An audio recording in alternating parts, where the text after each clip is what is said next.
Apakah hanya orang-orang yang memiliki pasangan yang boleh malam mingguan? Mereka juga ingin sekalipun jomblo, namun sekedar nongkrong dengan teman-teman mereka di hari seperti ini seharusnya lebih baik kan? Anggi menyandarkan punggungnya di bahu sang suami dengan nyaman. Kedua tangan kekar itu masih tidak berhenti mengusap dan mengelus tubuh bagian depan Anggi yang hanya menikmatinya itu dengan mata terpejam. Jangan sampai dia membuat pergerakan dan kembali membangunkan singa tidur dalam dirinya sendiri. Busa sabun memenuhi bathtub, aroma wangi juga hangatnya air dan tubuh suami membuat Anggi lebih rileks. Meskipun sangat lelah, namun perasaan hangat itu membuatnya merasa nyaman. Suara bass dan berat suaminya kembali terdengar. Laki-laki itu sudah mendaratkan kecupan-kecupan ringan di curug leher Anggi. Gadis itu mengeliat gelian.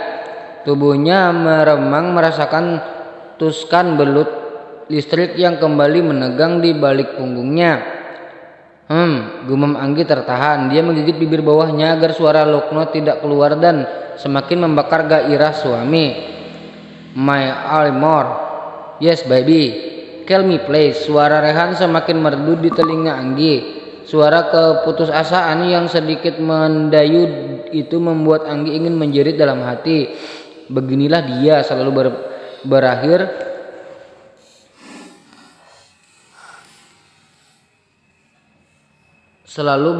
terperangkap di dalam segala pesona suaminya. Daddy, yes baby. Please don't play with me, Daddy. Skip ya, kalian lanjut saja sendiri. Kalian bayangkan sendiri aja guys ya, apa yang mereka lakukan. Rehan menutupi tubuh istrinya dengan selimut setelah memakaikan istrinya baju tidur yang nyaman. Wajah tampannya tersenyum di bawah lampu kamar yang tamaram. Dia menatap wajah istrinya lembut, tatapan penuh cinta, tatapan yang syarat akan kasih sayang itu sungguh bisa membuat cicak-cicak di dinding langsung mati karena cemburu. Perlahan dia membungkuk mengecup kening istrinya dan berbisik, "Terima kasih sayang, kau yang terbaik." Rehan tersenyum lalu berjalan ke arah meja kerjanya yang ada di kamar itu. Dia menghidupkan ponsel dan menekan panggilan kepada seseorang. Sesekali dia melirik istrinya yang sudah tidur dengan nyaman.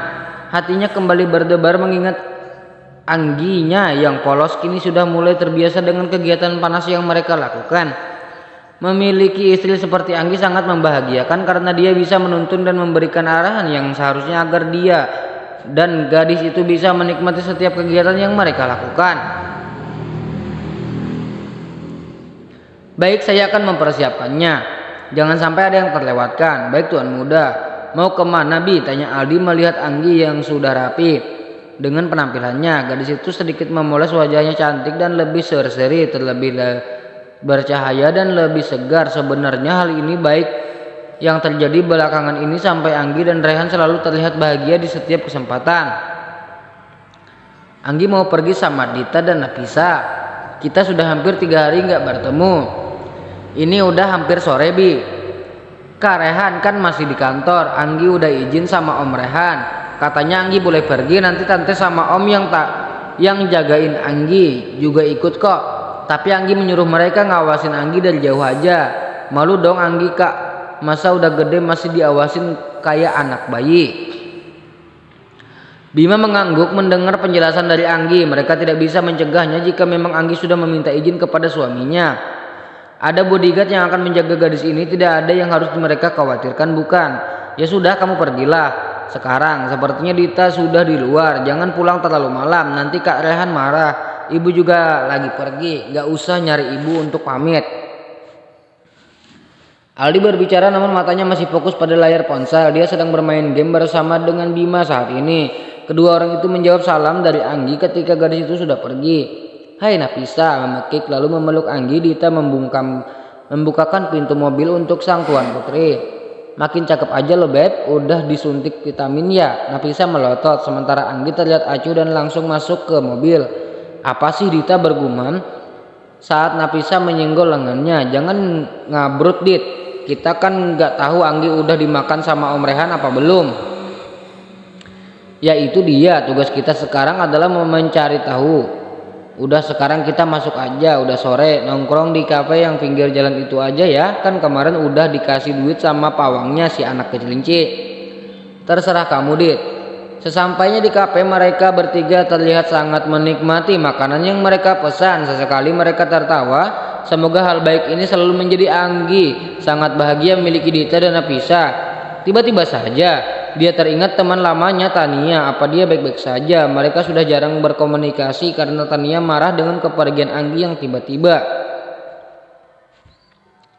Bi, kita mau nanya sesuatu sama lo, boleh nggak? Anggi mengangguk dengan wajah polosnya.